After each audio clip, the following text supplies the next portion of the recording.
Justice denied. That's how the family of a baby named Carter feels today. This after the man convicted of killing the infant walked away from prison. In 2013, baby Carter's father, Jeremy Andis, admitted to charges of manslaughter and has been behind bars since. For every crime, there's a story in The Truth Matters. Here's ABC4's senior crime and punishment correspondent Marcos Ortiz with tonight's Justice Files. Baby Carter's family hoped that the man who caused his death would serve the full 15 years he was sentenced to. They didn't expect Jeremy Andis to serve about half that time.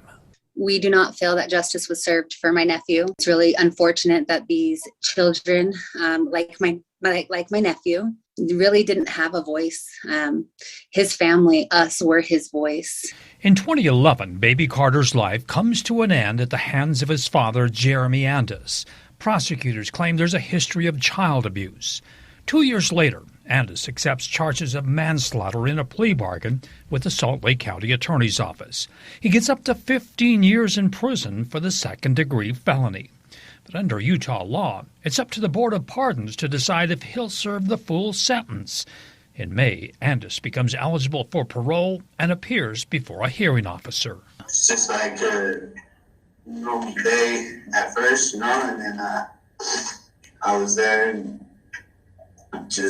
it turned into a nightmare, man. But Tuesday, Andis gets paroled. Other than a drug charge while in prison, the board determines he's a model prisoner.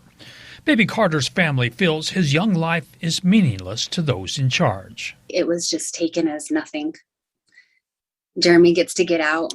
He gets to live a full life, a lot longer than what my nephew would have got to live. Andis is under orders not to approach Carter's family, including his mother and any children.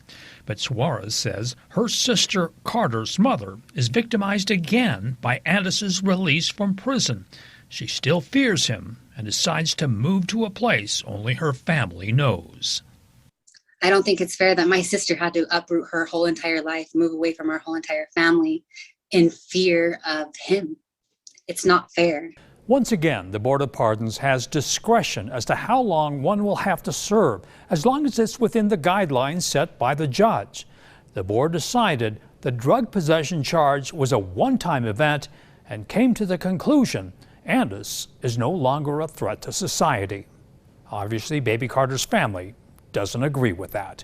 For the Justice Files, Marcos Ortiz, ABC4 News.